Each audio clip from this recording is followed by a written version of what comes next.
Students, example number 8.2 says calculate the pH of 0.001 molar aqueous hydrochloric acid solution. यानी कि students हमारे पास hydrochloric acid है, aqueous hydrochloric acid solution है, means कि ये वाटर के साथ रिएक्ट कर रहा है forming hydronium ion plus chloride ion. Main चीज़ जो स्टूडेंट्स हमने कैलकुलेट करनी है वो हमने कैलकुलेट करनी है हाइड्रोजन आयन कंसनट्रेशन, यानी कि पीएच आपने कैलकुलेट करना है of 0.001 molar aqueous hydrochloric acid solution.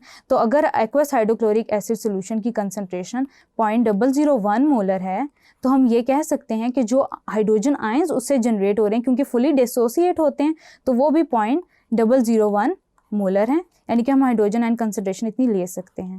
Hydrogen ion concentration is equal to 0.001 molar, pH is equals to negative log of hydrogen ion concentration 0.001 लिखा, देन माइनस लॉग, अब इसको अगर हम पार में कन्वर्ट करें स्टूडेंट्स तो क्या आएगा 1 × 10⁻³ तो स्टूडेंट्स इसको आसानी से कैलकुलेट करने का तरीका ये है कि नेगेटिव लॉग आया, पावर को हम इधर लिख देंगे 3 log 10। log 10 की वैल्यू क्या होती है स्टूडेंट्स? log 10 की वैल्यू होती है 1।